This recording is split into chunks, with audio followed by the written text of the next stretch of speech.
I say, Pick, lock up, will you? I shan't be going out again. Right. Can Mrs. Pierce go to bed? We don't want anything more, do we? Lord, no. I say, Mrs. Pierce will row if we leave these things lying about in the drawing room. Oh, chuck them over to the banisters into the hall. She'll find them there in the morning and put them away all right.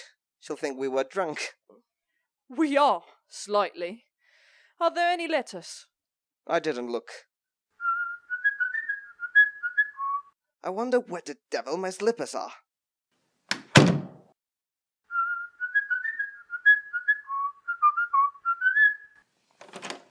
Only circulars, and this coroneted billet dough for you. Moneylender. Oh, Lord. What an evening. What a crew. What a silly tomfoolery. Oh, there are they. Well, I feel a bit tired. It's been a long day. The garden party, a dinner party, and the opera. Rather too much of a good thing. But you've won your bet, Higgins. Eliza did the trick, and something to spare, huh? Thank God it's over. Were you nervous at the garden party? I was. Eliza didn't seem a bit nervous. Oh, she wasn't nervous. I knew she'd be all right. No, it's the strain of putting the job through all these months that has told on me. It was interesting enough at first, while we were at the phonetics, but after that I got deadly sick of it. If I hadn't backed myself to do it, I should have chucked the whole thing up 2 months ago. It was a silly notion. The whole thing has been a bore. Oh, come, the garden party was frightfully exciting. My heart began beating like anything. Yes, for the first 3 minutes. But when I saw we were going to win hands down, I felt like a bear in a cage, hanging about doing nothing.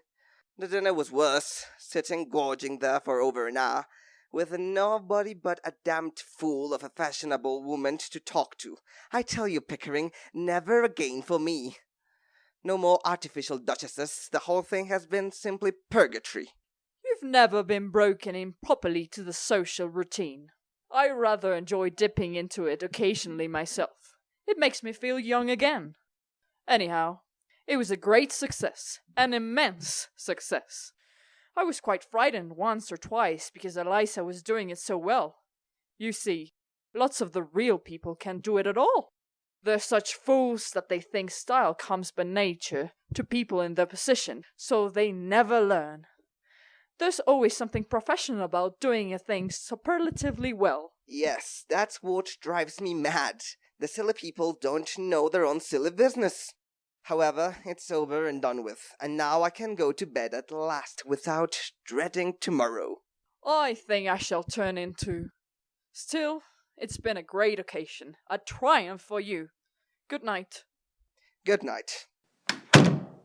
Put out the lights, Eliza, and tell Mrs. Pierce not to make coffee for me in the morning. I'll take tea. What the devil have I done with my slippers? There are your slippers. And there. Take your slippers and may you never have a day's luck with them. What on earth? What's the matter? Get up. Anything wrong? Nothing wrong with you. I've won your bet for you, haven't I? That's enough for you. I don't matter, I suppose. You won my bet. You, presumptuous insect. I won it. What did you throw those slippers at me for? Because I wanted to smash your face. I'd like to kill you, you selfish brute. Why didn't you leave me where you picked me out of, in the gutter? You thank God it's all over, and that now you can throw me back again there, do you? The creature is nervous after all. Ah! Ah! Would you close in, you cat? How dare you show your temper to me? Sit down and be quiet. What's to become of me? What's to become of me?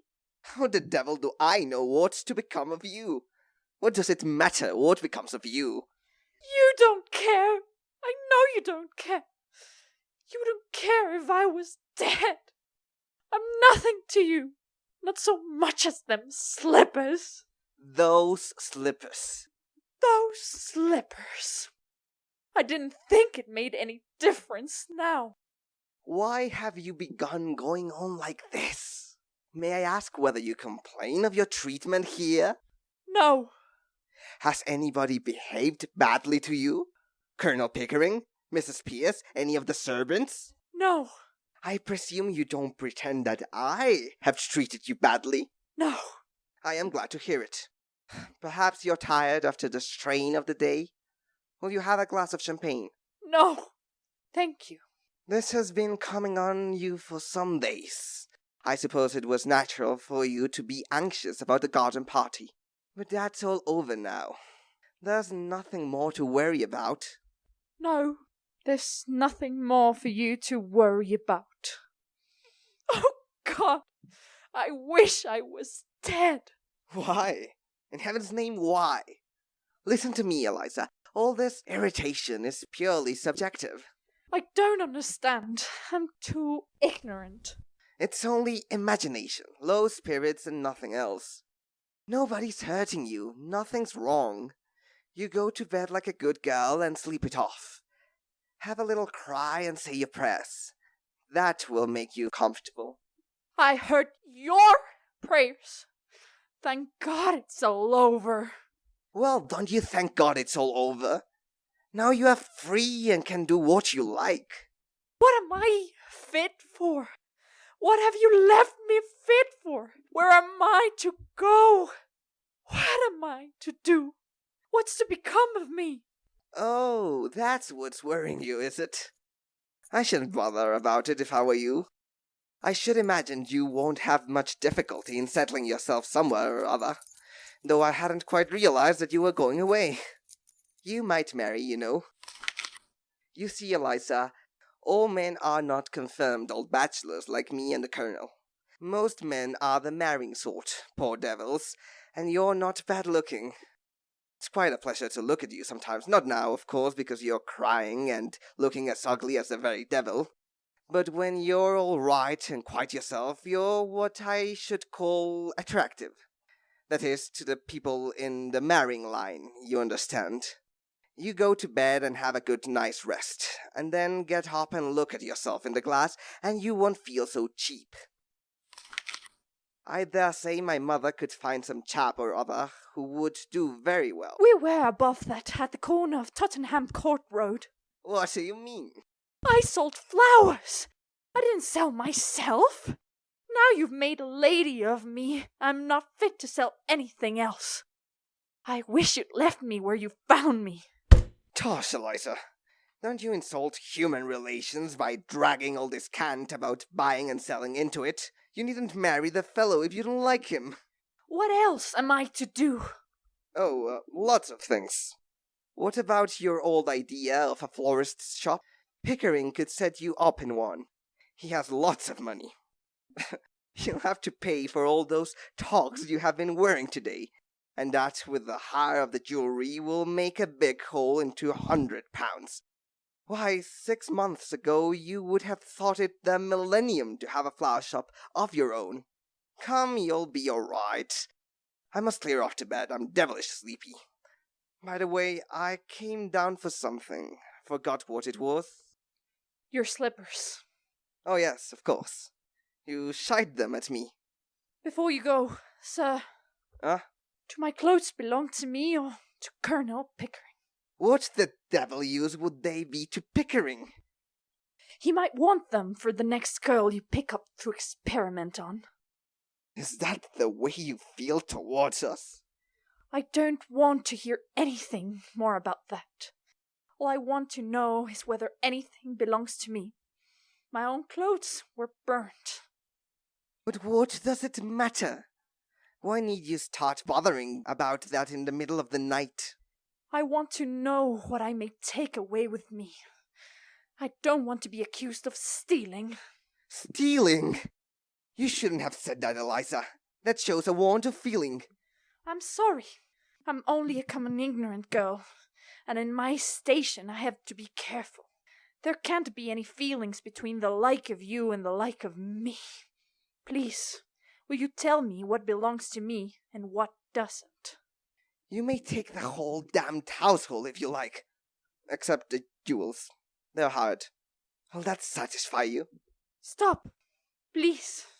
Will you take these to your room and keep them safe? I don't want to run the risk of their being missing. Hand them over. If these belonged to me instead of to the jeweler, I'd ram them down your ungrateful throat. This ring isn't the jeweler's. It's the one you bought me in Brighton. I don't want it now. Don't you hit me. Hit you, you infamous creature. How dare you accuse me of such a thing? It is you who have hit me. You have wounded me to the heart. I'm glad. I've got a little of my own back anyhow. You have caused me to lose my temper, a thing that has hardly ever happened to me before. I prefer to say nothing more tonight. I am going to bed. You better leave a note for Mrs. Pierce about the coffee, for she won't be told by me. Damn Mrs. Pierce, and damn the coffee, and damn you. And damn my own folly in having lavished my heart-earned knowledge and the treasure of my regard and intimacy on a heartless gutter snipe.